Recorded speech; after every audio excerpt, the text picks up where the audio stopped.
April 8, 1943. 27,000 feet above Caen, France.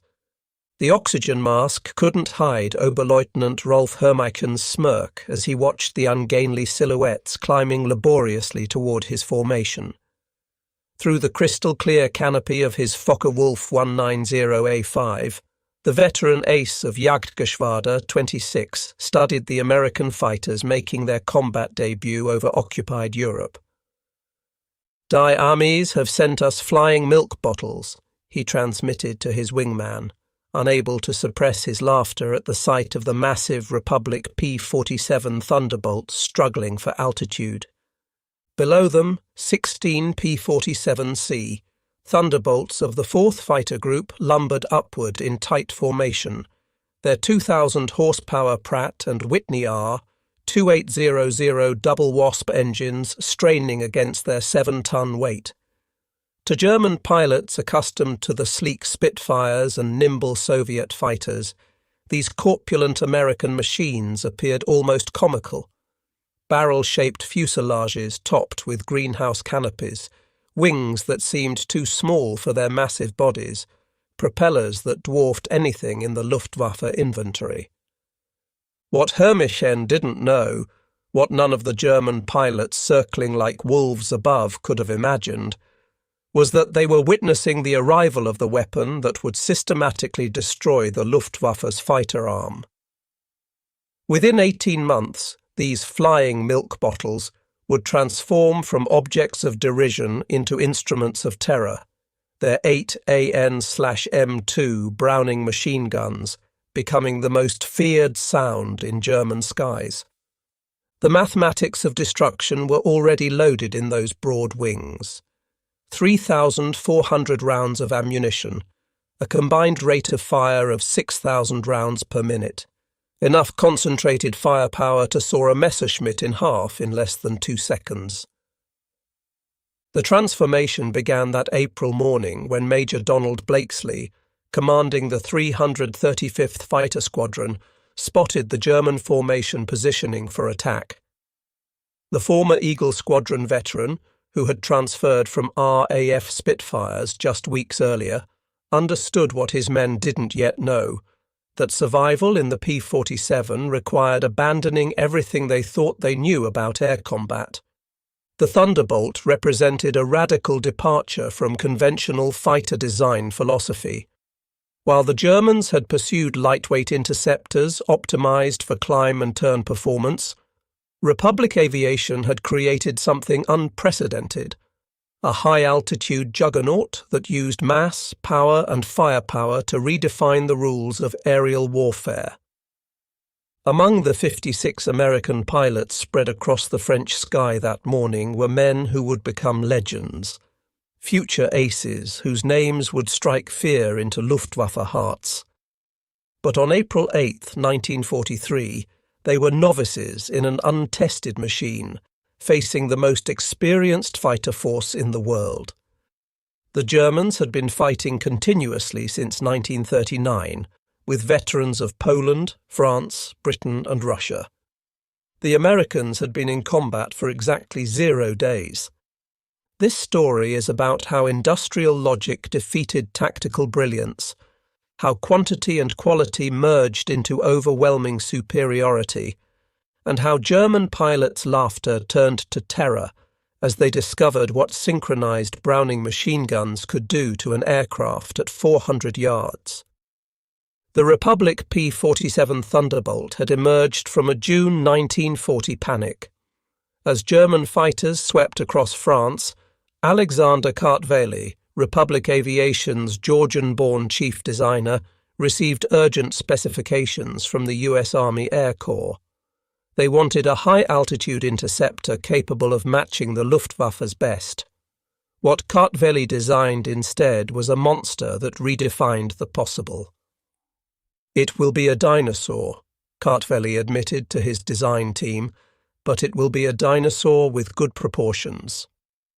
The XP-47B prototype that first flew on May 6, 1941, shocked everyone who saw it. At 9,900 pounds empty, It weighed 65% more than its predecessor, the P-43 Lancer.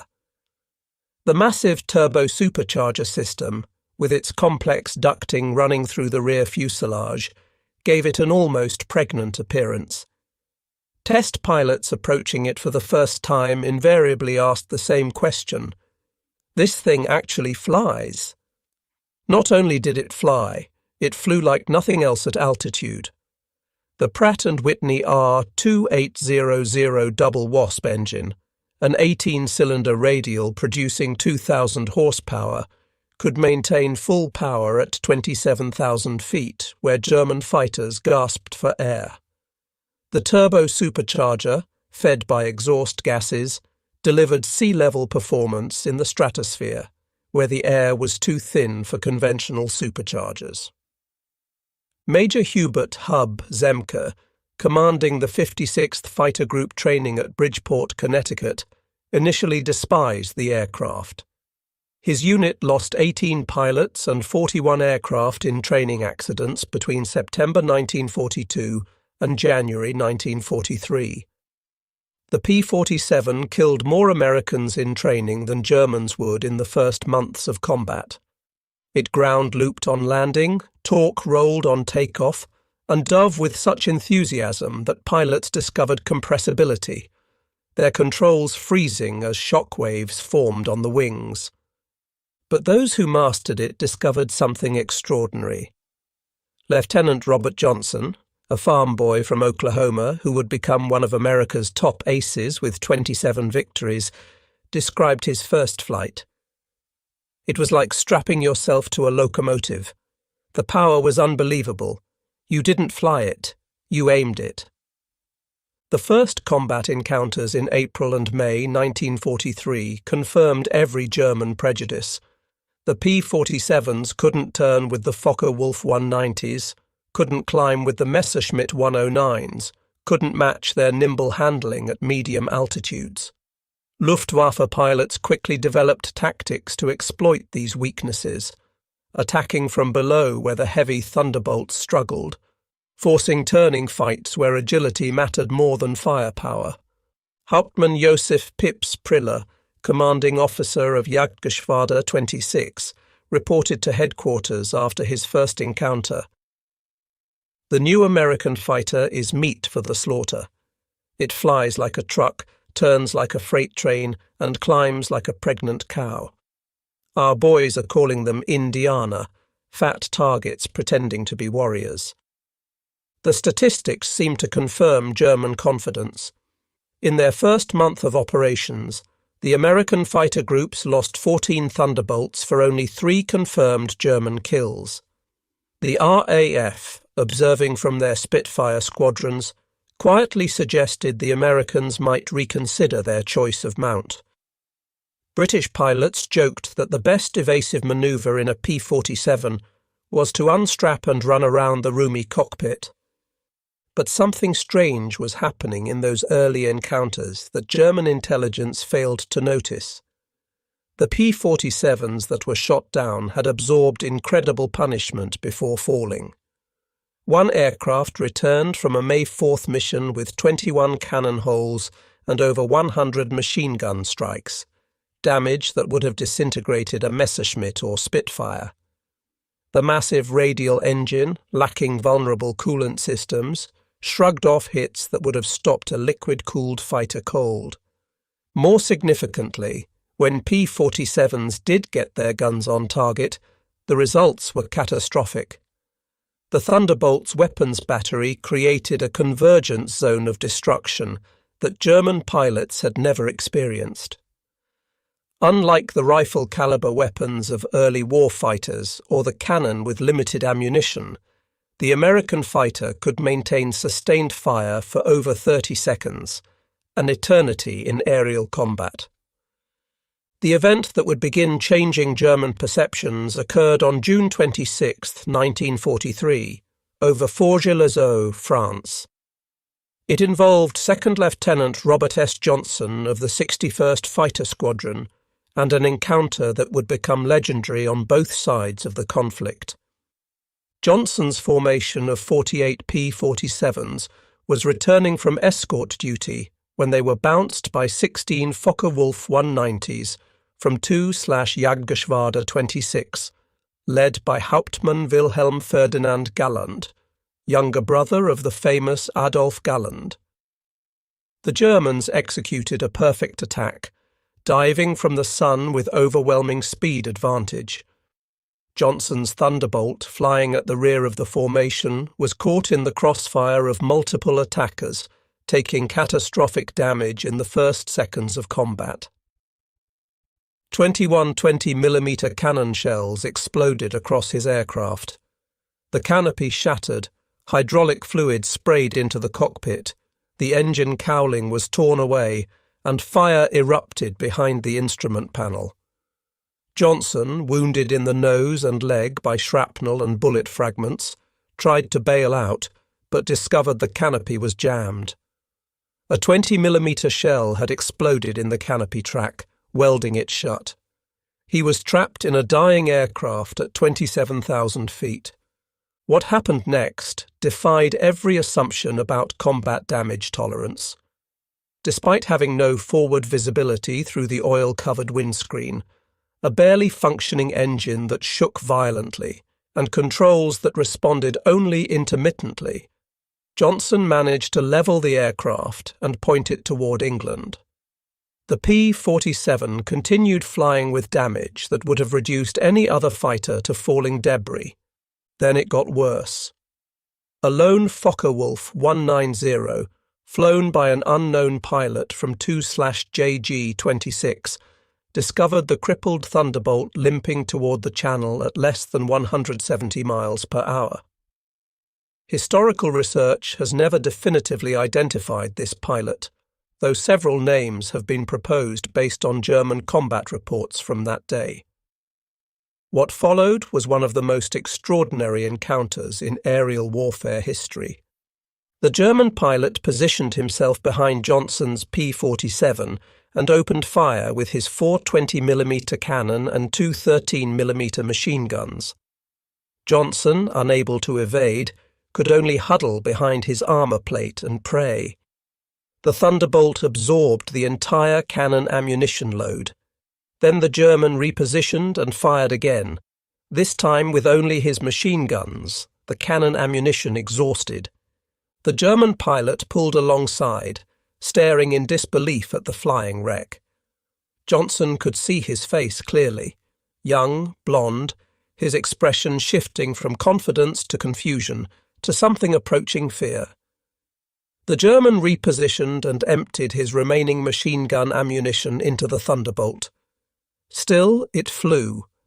He pulled alongside again, shook his head in apparent amazement, gave an informal salute, and peeled away, presumably out of ammunition. Johnson's P-47 landed at Manston with its engine failing on the runway. The crew chief stopped counting bullet holes after reaching 200. One cannon shell had exploded inches from Johnson's head. Another had detonated against the armour plate behind his seat. The engine had taken direct hits. The control cables were partially severed. 3 of the 4 main longerons, the structural backbone of the fuselage, were shot through. Yet the aircraft had brought him home. The survival of Johnson's aircraft sent shockwaves through both air forces. American engineers studying the wreckage realized they had underestimated their own creation. German intelligence, receiving combat reports from 2nd Section of Jagdgeschwader 26, initially refused to believe it. No aircraft could absorb that much punishment. But testimony from multiple pilots confirmed the impossible. The Thunderbolt had taken everything the Luftwaffe's best fighter could deliver and survived. By July 1943, American pilots were learning to exploit the P-47's true strengths. Lieutenant Colonel Hubert Zemke, the 56th Fighter Group commander, had discovered the secret through brutal trial and error. Don't turn with them. Don't climb with them at low altitude. Use your weight. Use your power. Use your guns. The Thunderbolt's massive weight, initially seen as a disadvantage, became a weapon. In a dive, nothing could catch it. From 30,000 feet, a P-47 could reach 550 miles per hour, faster than any German fighter could achieve even in a vertical dive. This speed could be converted to altitude in a zoom climb that left pursuing fighters helplessly behind. Captain Walker, Bud Mahurin, who would become one of the first American aces in Europe, developed what became known as the boom and zoom tactic, though pilots called it the Thunderbolt turkey shoot. Instead of engaging in traditional dogfights, P-47 formations would climb to 30,000 feet, higher than German fighters could effectively operate. When Luftwaffe fighters appeared below, the Thunderbolts would roll inverted and dive, reaching speeds that made deflection shooting impossible for defending Germans. At the bottom of these dives, the American heavy machine guns would speak. German pilots who survived described it as facing a wall of lead, the combined firepower creating an impenetrable zone of destruction. Aircraft caught in this convergence pattern didn't just fall, they disintegrated. The true revelation of American firepower came during the August 17, 1943, dual raid on Schweinfurt and Regensburg, the deepest penetration into Germany attempted to that date. This mission would demonstrate both the P-47's limitations, its range even with drop tanks, and its terrifying effectiveness when employed properly. Major David Schilling, leading the 62nd Fighter Squadron, encountered a formation of Messerschmitt 110 destroyer aircraft positioning to attack B-17s with their heavy cannon and rocket armament. The twin-engine German fighters, heavily armed but less manoeuvrable, were the Luftwaffe's specialized bomber killers. Schilling's flight of 4 Thunderbolts rolled into their attack dive from 28,000 feet. Unteroffizier Heinrich Roth, a gunner in one of the Mi-110s who survived, later recounted in a POW interrogation. The American fighters came down like hammers from heaven. I opened fire at 800 meters. Good hits. I saw them strike the fighter's wing. The P-47 didn't even wobble. Then he fired. The aircraft ahead of us simply came apart. Not shot down. Destroyed.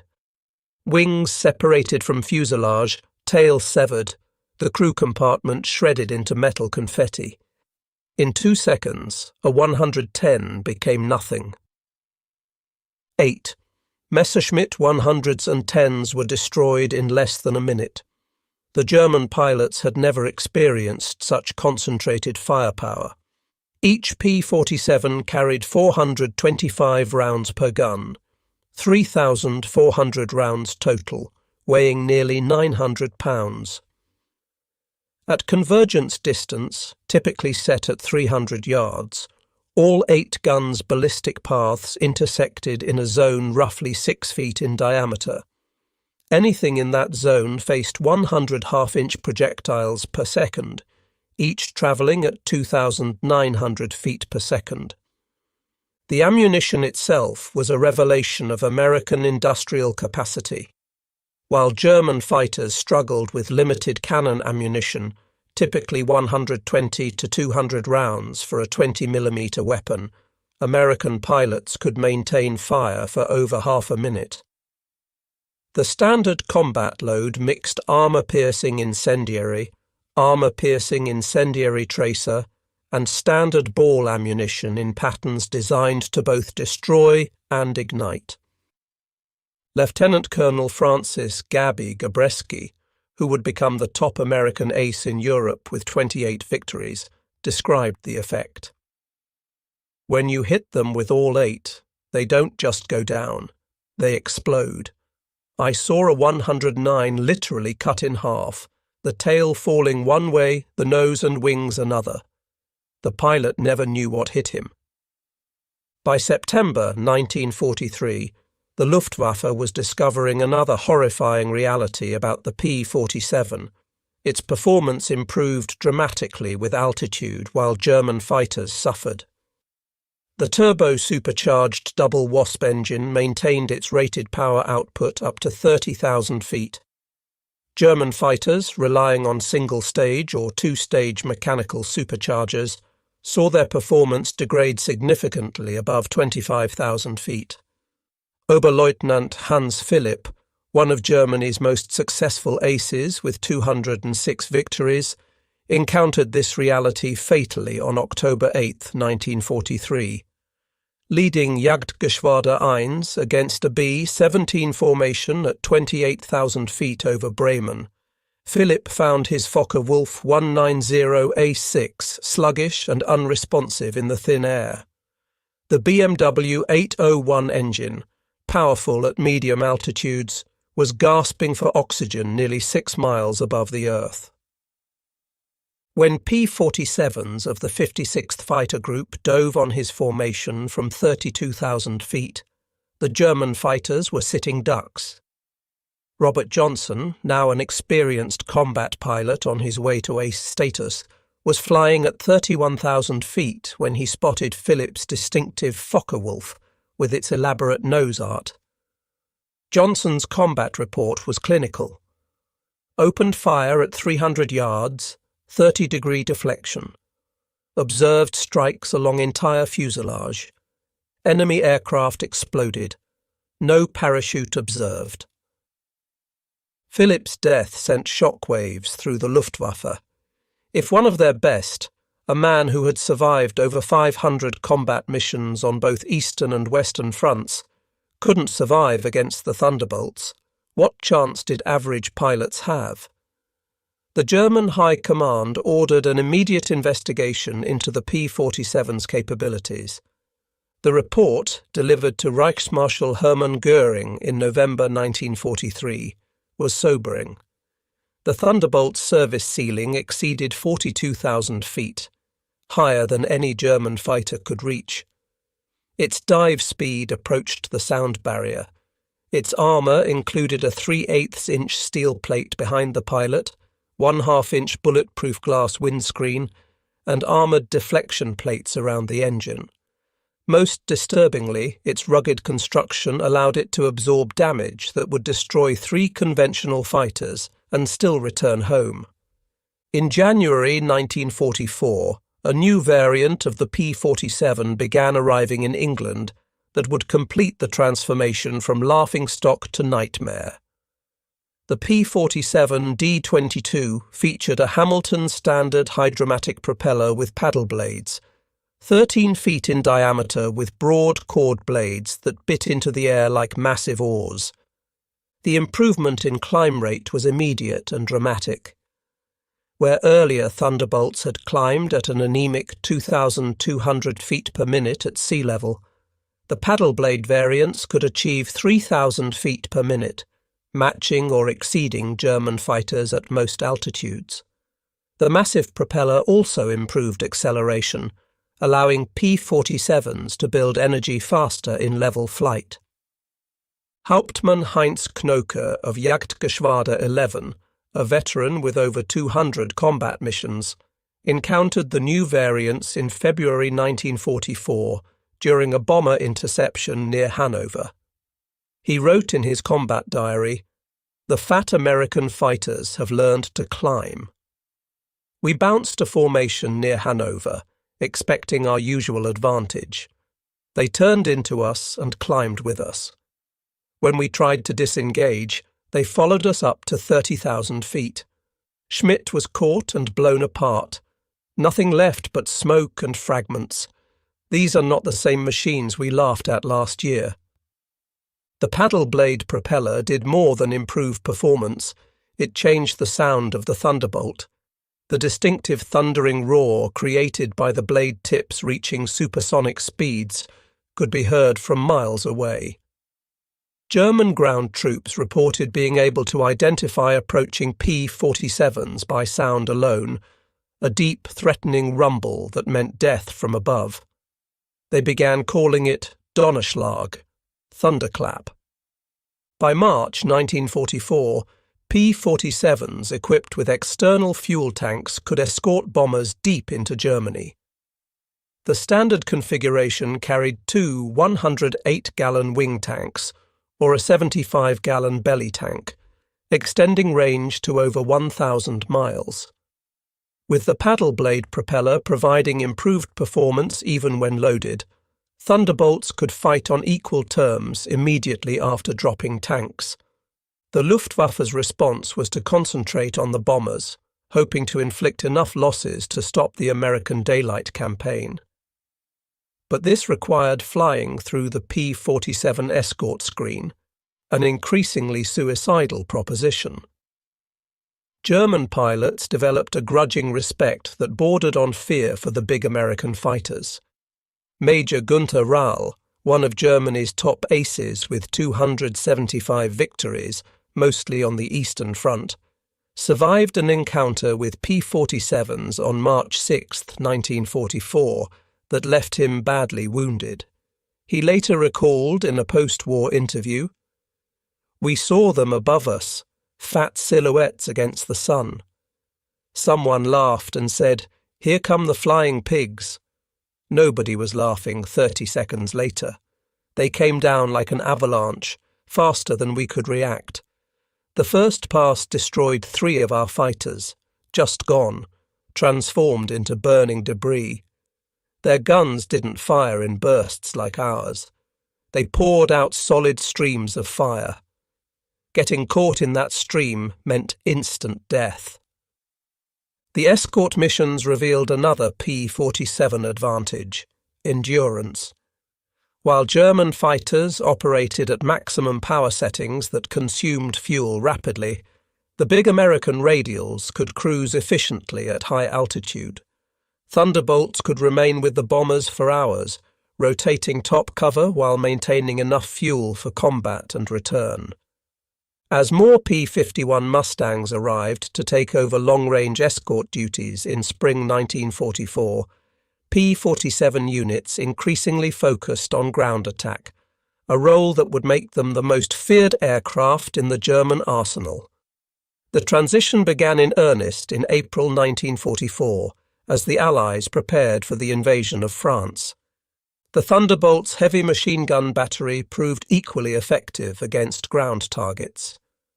The standard armour-piercing incendiary ammunition could penetrate the top armour of most German vehicles, while the sheer volume of fire could destroy soft targets in seconds.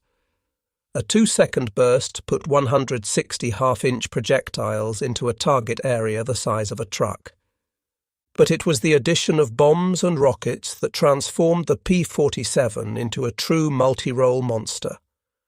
The D-25 variant could carry 2 1,000-pound bombs under the wings and a 500-pounder under the fuselage, a bomb load equal to early war medium bombers.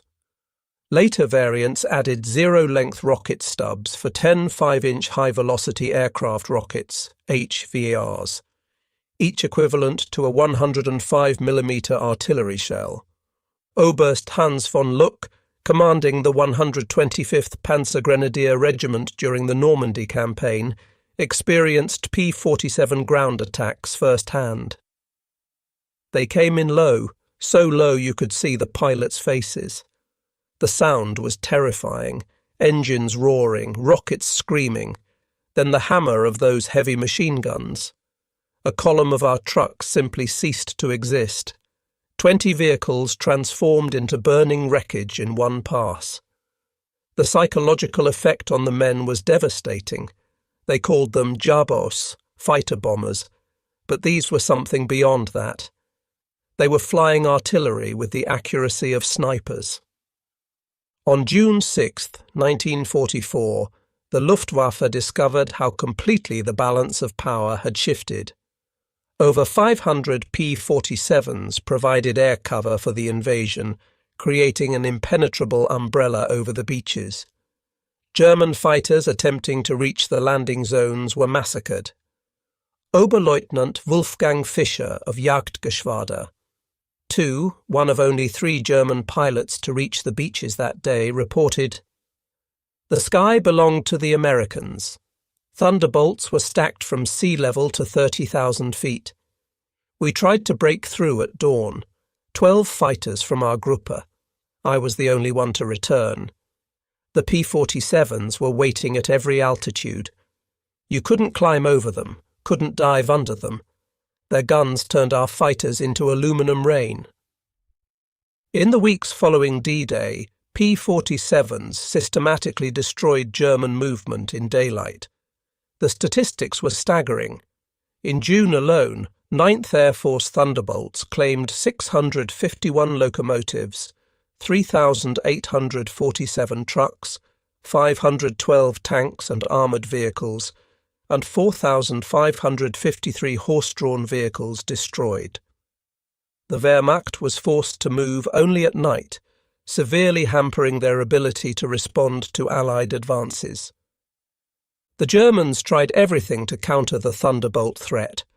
They reinforced vehicle armour, deployed more anti-aircraft guns, developed new camouflage techniques.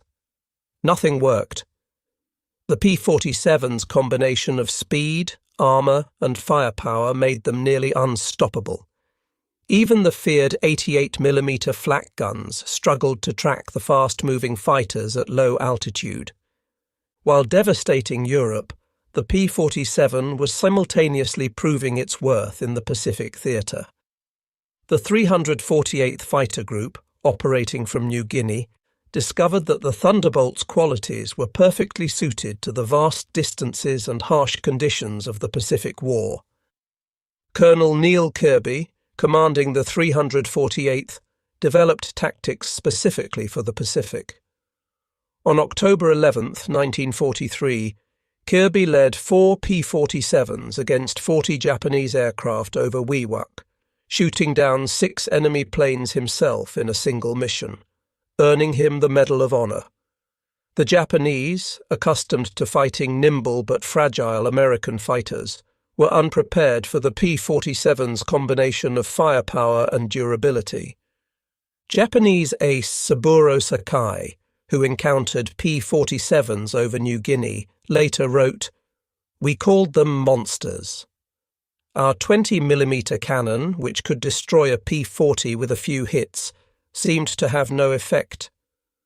I put dozens of rounds into one Thunderbolt and watched it fly away. Their return fire was terrifying, streams of heavy bullets that tore aircraft apart."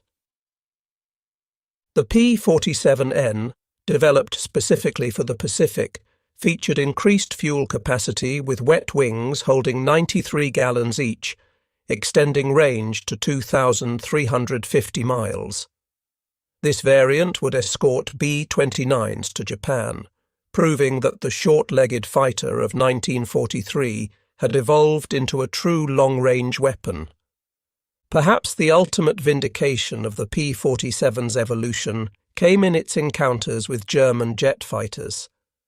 The Messerschmitt Me 262, with its 540 miles per hour top speed, should have been untouchable by propeller-driven fighters. But Thunderbolt pilots discovered they could catch jets in 2 situations, during takeoff and landing when jets were most vulnerable, and in high-speed dives from altitude. On November 27, 1944, Lieutenant Colonel John C. Meyer of the 352nd Fighter Group became one of the first pilots to shoot down an Me-262 with a P-47. Diving from 28,000 feet, Meyer's Thunderbolt reached speeds approaching 500 miles per hour, fast enough to catch the jet in level flight. The jet pilot, confident in his speed advantage, never saw the diving P-47 until Meyer's guns opened up at 400 yards. Meyer's combat report noted, "The enemy aircraft disintegrated under fire. Large pieces, including both engines, separated from the fuselage. The pilot did not escape. The concentrated fire of 8.50 caliber guns proved more effective than we anticipated against jet aircraft." By early 1945, specialized P-47M variants were deployed specifically to counter German jets and V-1 flying bombs. With water methanol injection boosting power to 2,800 horsepower and refined aerodynamics, these ultimate Thunderbolts could reach 470 miles per hour in level flight at 30,000 feet, fast enough to intercept even jets under certain conditions. Major George Bostwick, commanding the 63rd Fighter Squadron equipped with P-47s, shot down 2 Me-262s in March 1945. His tactical report emphasized firepower over speed. The jets are faster, but they can't turn and they can't take punishment. One good burst from our battery, and they come apart like they're made of paper. They have to slow down to attack bombers. That's when we get them. The ultimate demonstration of American industrial might came during Operation Bodenplatte, the Luftwaffe's desperate attempt to destroy Allied air power on January 1, 1945. Nearly 900 German fighters, including their best remaining pilots, launched surprise attacks on Allied airfields across Belgium and the Netherlands. At Y-34 airfield near Metz, home to the 365th Fighter Group's P-47s, the attack initially succeeded. German fighters destroyed 22 Thunderbolts on the ground, along with several other aircraft. A captured German pilot, brought to the command post, pointed at the burning aircraft and taunted, "What do you think of that?" Major George Brooking's response became legendary throughout the 9th Air Force. He pointed to the flight line where ground crews were already pushing damaged aircraft aside and preparing hard stands for replacements. "By tomorrow we'll have 40 new ones. How long will it take you to replace your pilots?" The German pilot's smirk disappeared.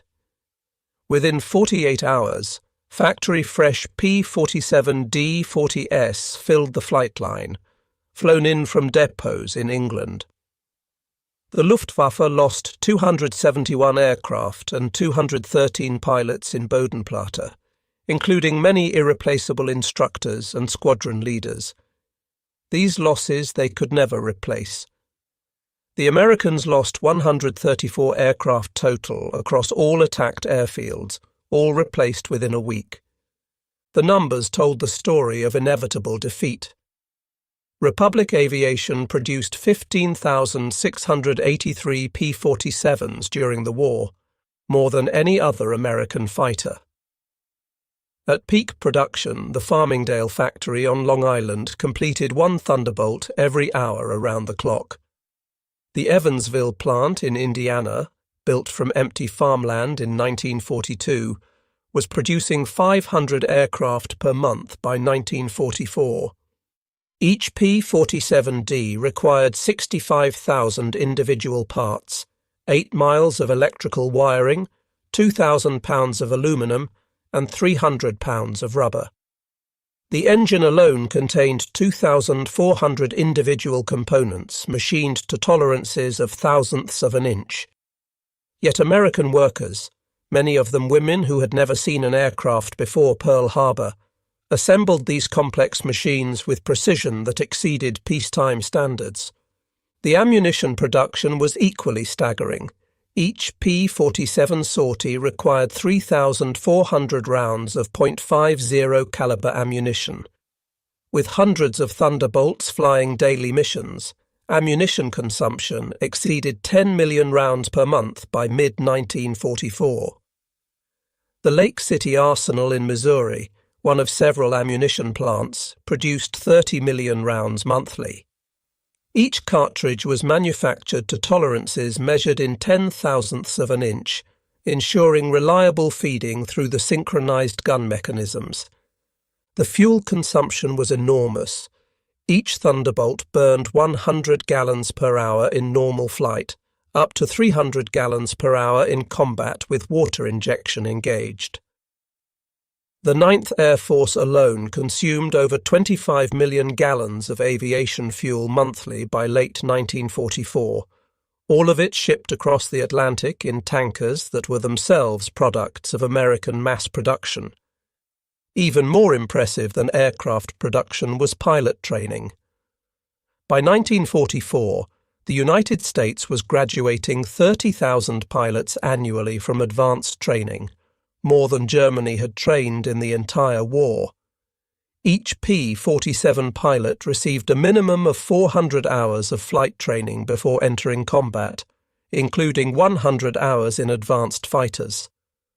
German pilots, by contrast, were entering combat with less than 100 hours total time by war's end. The quality showed in combat. American pilots arrived in Europe trained in formation flying, instrument navigation, gunnery and tactics. They had practiced against captured German aircraft, understanding their enemy's capabilities and limitations. They knew their aircraft systems intimately, having studied technical manuals that German pilots never received. Lieutenant Eugene Roberts, arriving in England in September 1944, exemplified the American training advantage. I had 420 hours in my logbook, including 75 hours in the P-47. I'd fired at towed targets, practiced deflection shooting, studied gun camera film from actual combat. My first mission, I knew exactly what to do. The German pilot I faced couldn't have had half my experience. It wasn't even a fair fight. In March 1945, Oberstleutnant Josef Priller, the same pilot who had mocked the P-47s as pregnant cows 2 years earlier, was interviewed by German propaganda officials seeking to boost morale. His statement, deemed too demoralizing for publication, revealed the complete transformation in German attitudes. The Thunderbolt is the best fighter bomber ever built. Its firepower is unprecedented. Weapons that never jam, never overheat, never run out of ammunition in normal combat. It carries bombs like a medium bomber, fires rockets like artillery, and fights like a fighter when needed. But beyond the machine is what it represents: unlimited American production. They lose 10, they build 20. We lose 1, it's gone forever. Their pilots arrive better trained than our instructors.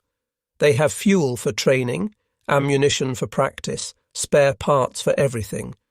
We have nothing but courage, and courage without resources is just delayed defeat. We laughed at them in 1943.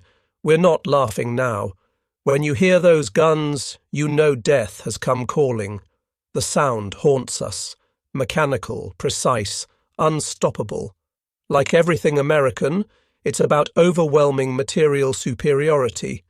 They didn't beat us through better tactics or braver pilots. They buried us under an avalanche of steel and lead. By April 1945, the Luftwaffe existed largely on paper. Fuel shortages grounded most aircraft. Experienced pilots were dead or captured. Airfields were cratered ruins. But even with aircraft and fuel, German pilots faced an impossible equation. Attacking meant facing P-47 formations that owned every altitude from ground level to 40,000 feet. Feldwebel Klaus Brettschneider, one of the last German pilots trained in 1945, flew exactly one combat mission before the war ended. His encounter with P-47s over Leipzig lasted 12 seconds. I saw them diving from above, 4 Thunderbolts in perfect formation. I tried to turn, but they were too fast. The leader fired from 500 meters. My aircraft shook like it was hit by sledgehammers. The engine exploded, the wing separated. I barely escaped.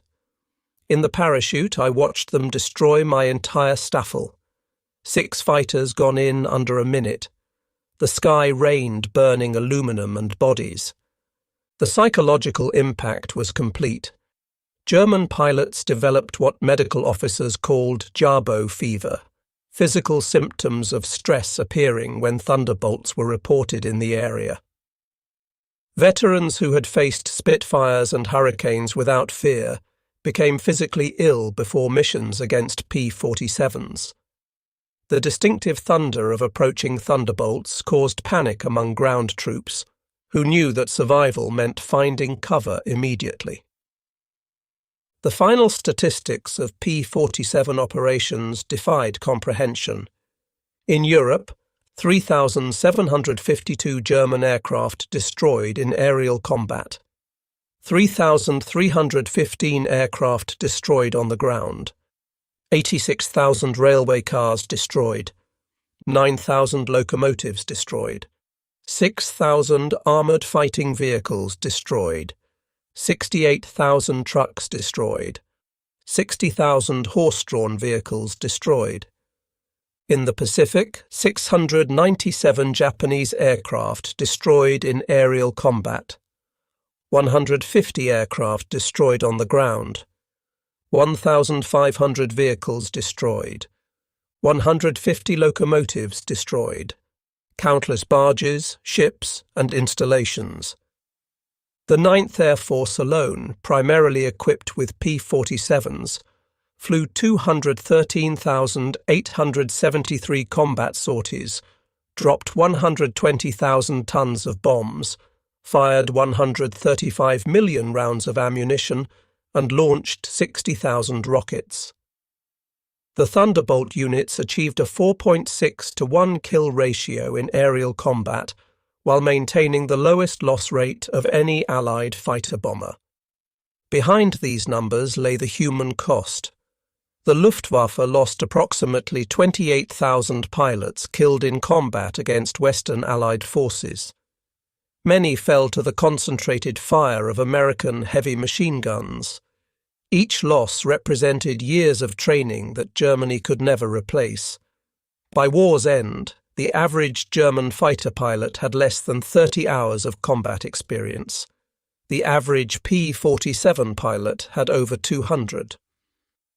At the Luftwaffe interrogation center at Oberursel, captured Allied pilots were debriefed by German intelligence. The records, captured in 1945, revealed German assessments of Allied aircraft. The file on the P-47, updated continuously throughout the war, showed the complete reversal of opinion. April 1943.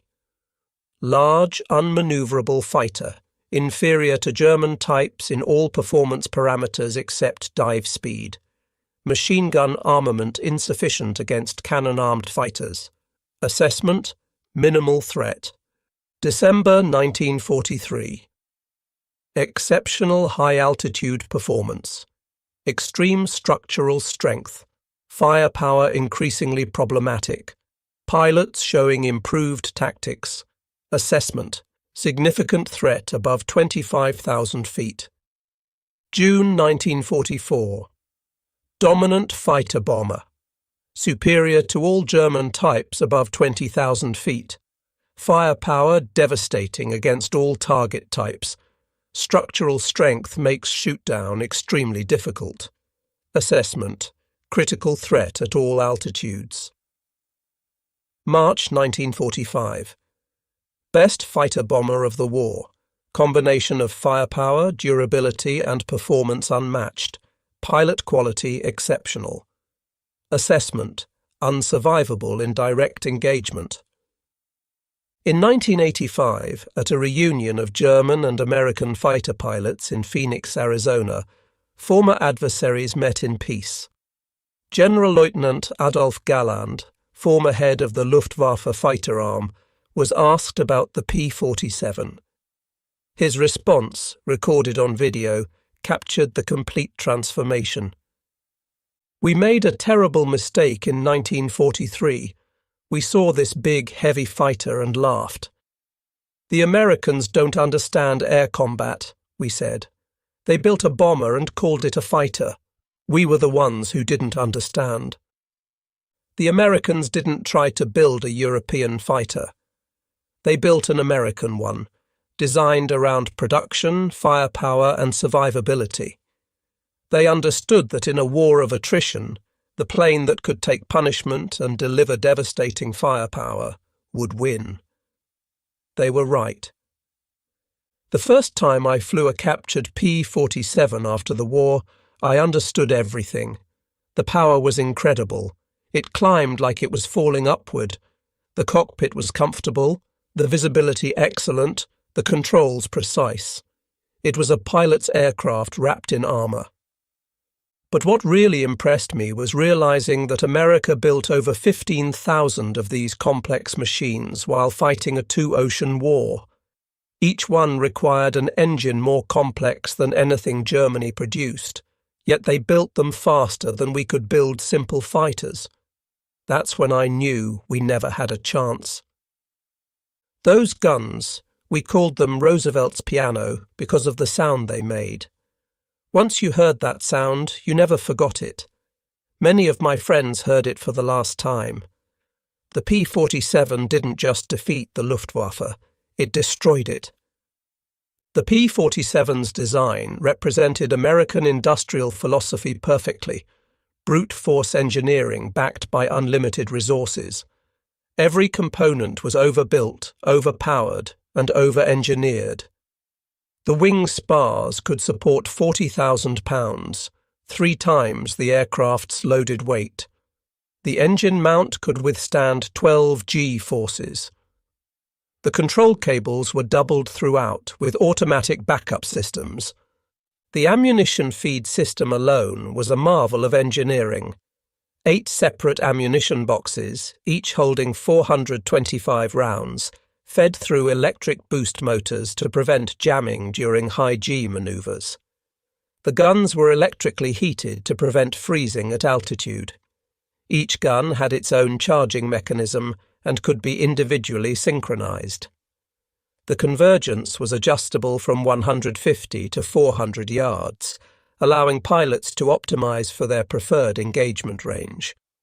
Even after the war, some German veterans maintained that the P-47 won through quantity, not quality, that German fighters were technically superior but overwhelmed by numbers.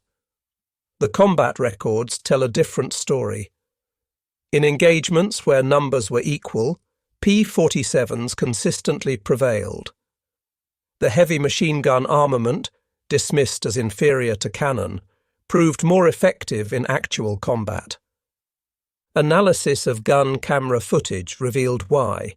Cannon shells, while individually more destructive, required precise aim and had limited ammunition, typically 120 to 200 rounds total. The P-47's weapons created a probability cloud of bullets that guaranteed hits even with imperfect aim. At typical engagement ranges, a 2-second burst put at least 20 rounds into a fighter-sized target, enough to ensure destruction. The ammunition itself was superior. American .50 caliber armor-piercing incendiary rounds used a delayed action fuse that ensured penetration before detonation. The incendiary compound burned at 3,000 degrees Fahrenheit, hot enough to ignite aluminum structure. German 20mm shells, while heavier, often exploded on surface contact, causing spectacular but sometimes superficial damage. The P-47 Thunderbolt remains the heaviest single-engine piston fighter ever mass-produced. Its empty weight of 10,000 pounds exceeded the gross weight of some twin-engine fighters. Its engine produced more power than entire bomber formations from the previous war. Its weapons delivered more firepower than a squad of infantry. Yet it was built by the thousands, flown by kids barely out of high school, and maintained under combat conditions by mechanics who learned their trade in weeks. The transformation of German opinion from mockery to terror took less than 2 years. In that time, the flying milk bottle became the most feared aircraft in the Luftwaffe's experience. Veterans who had faced Spitfires, Hurricanes and Soviet Yaks without flinching spoke of P-47s in hushed tones decades after the war. At the United States Air Force Museum in Dayton, Ohio, a restored P-47D sits among other legendary fighters. Its placard lists specifications and battle honours. But the real story is told by a small display case containing spent .50 caliber shells and a strip of gun camera film showing a Focke-Wulf 190 disintegrating under fire. Below the display is a quote from an unnamed German pilot, taken from a 1945 interrogation report. "We laughed when we first saw them. Fat, ugly American fighters that couldn't turn, couldn't climb, couldn't fight. We stopped laughing when we realized they didn't need to turn or climb. They just pointed those guns at you and you ceased to exist. The laughter died with our comrades." The P-47 Thunderbolt entered combat as an object of derision and ended the war as an instrument of annihilation. In between, 8 synchronized Browning machine guns rewrote the rules of aerial warfare and buried the Luftwaffe under an avalanche of lead. German pilots had laughed at the ungainly American fighter in April 1943.